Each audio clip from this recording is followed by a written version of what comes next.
പിതാവിൻ്റെയും പുത്രൻ്റെയും പരിശുദ്ധാത്മാവിൻ്റെയും നാമത്തിൽ ആമേൻ. ഇന്നത്തെ ഒന്നാം വായനയിൽ നാം കാണുന്നത് അബ്രാഹത്തിന്റെ അടുക്കലേക്ക് ദൈവം 3 പേരെ അയച്ചു. അബ്രാഹാം അവരോട് ആതിഥ്യമര്യാദ കാണിച്ചു. അവർക്ക് വെള്ളവും ഭക്ഷണവും നൽകി അവരെ തൃപ്തിപ്പെടുത്തുന്നു.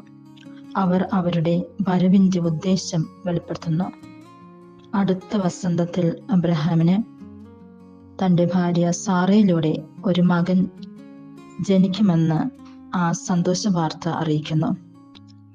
ദൈവം തൻ്റെ വാഗ്ദാനം നിറവേറ്റുന്നു. ദൈവത്തിന് എല്ലാം സാധ്യമാണ്. തൻ്റെ പദ്ധതി അനുസരിച്ച് നമ്മുടെ ജീവിതത്തിൽ പ്രവർത്തിക്കും. നാം ദൈവത്തിൻ്റെ തിരുമനസ്സ് അനുസരിച്ച് പ്രവർത്തിച്ചാൽ മതി. നമ്മുടെ അപമാനങ്ങളും ദുഃഖങ്ങളും പരാതികളും സങ്കടങ്ങളും അവിടുന്ന് കാണുന്നു, കേൾക്കുന്നു. എന്നാൽ തക്ക സമയത്ത് അവിടുന്ന് പ്രവർത്തിക്കുന്നു. നാം പതറാതെ തളരാതെ ദൈവത്തിൽ ആശ്രയിച്ച് ജീവിക്കാം.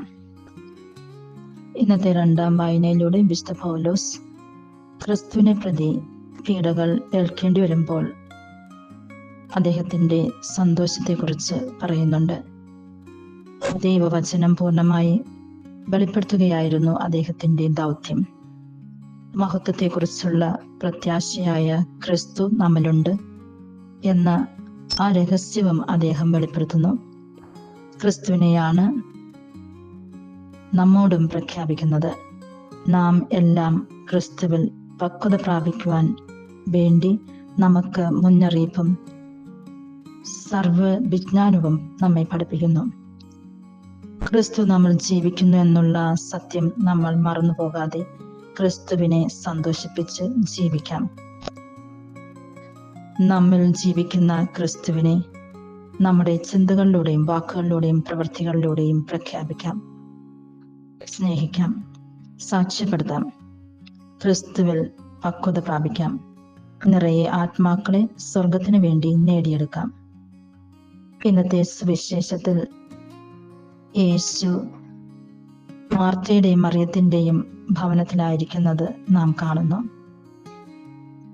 മറിയം യേശുവിൻ്റെ വാക്കുകൾ ശ്രവിക്കുന്നതിൽ താല്പര്യം കാണിച്ചുകൊണ്ട് യേശുവിൻ്റെ അടുക്കൽ ഇരിക്കുന്നു.